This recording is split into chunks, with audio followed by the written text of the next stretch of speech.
My name is Brian Johnson. Today I'm going to be giving you a speech on privatized prisons and how they hurt America. Most people may not know that America is the world leader in privatized prisons. The United States has more prisoners per population than any other country in the world. In fact, about 1 in every 110 U.S. adults is currently incarcerated. That's a huge number.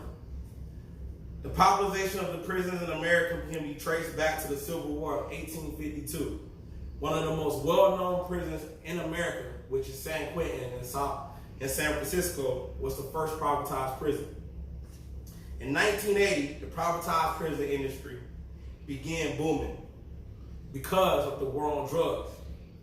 In 1994, when Bill Clinton signed the three-strike rule, it even boosted the privatized prison market even more, which mainly affected minorities in this country. As of 2006, about 19% of federal prisons federal prisoners are in privatized prisons. Privatized prisons are a multi-million-dollar industry and it's growing. The largest operator of privatized prisons is the United States, with the government paying privatized prison operators $23,000 per year per inmate. Keep in mind, the minimum wage of the average American is $15,000 per year. So right now in America, our government is paying more money to keep a prisoner in prison than the average worker in this country is making per year. Wow. That's a lot. Mm-hmm. With most privatized prisons in contracts, if the prison bed is not full, the government still has to pay for that bed.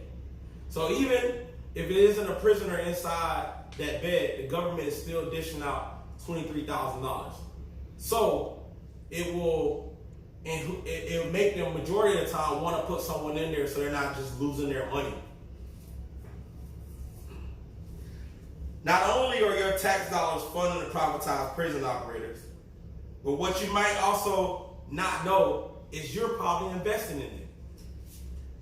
As of 2016, Wells Fargo, Bank of America, JP Morgan Chase, US Bank Incorporated, all played a major role in bankrolling privatized prisons. Each one of those major banks have their money in privatized prisons. So some of the money that you're putting into your RAs, that you're putting into your stocks, that you're putting into your mutuals, that you're getting returns on the backs of a prisoner. Its revenue increased by more than 500%. So roughly $280 million in year 2000 to $1.7 billion in 2017. So just in 17 years, privatized prison market went from $280 million to $1.7 billion. Oh my gosh. So the question that we have to ask ourselves, as we continue on a national scale to talk about privatized prisons, and we ask ourselves what the president is not doing for privatized prisons, either this president or the president before, are you going to your local council?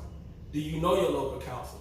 Are you asking them to change the laws at a local level? Because it's not going to be the president, it's not going to be your senators, it's going to be your local councilman. It's absurd for America to not even be the biggest country in the world, the 8th biggest population country in the world, but have the largest prison system in the world. And roughly of that largest prison system, African Americans make up 17% of America, Hispanics make up 28% of America, but we make up 48% of the prison system and the jail system. What are you going to do to fix it? Thank you. That's my name, Brian Johnson. I'm happy I was able to give you this speech. Thank you. That was great.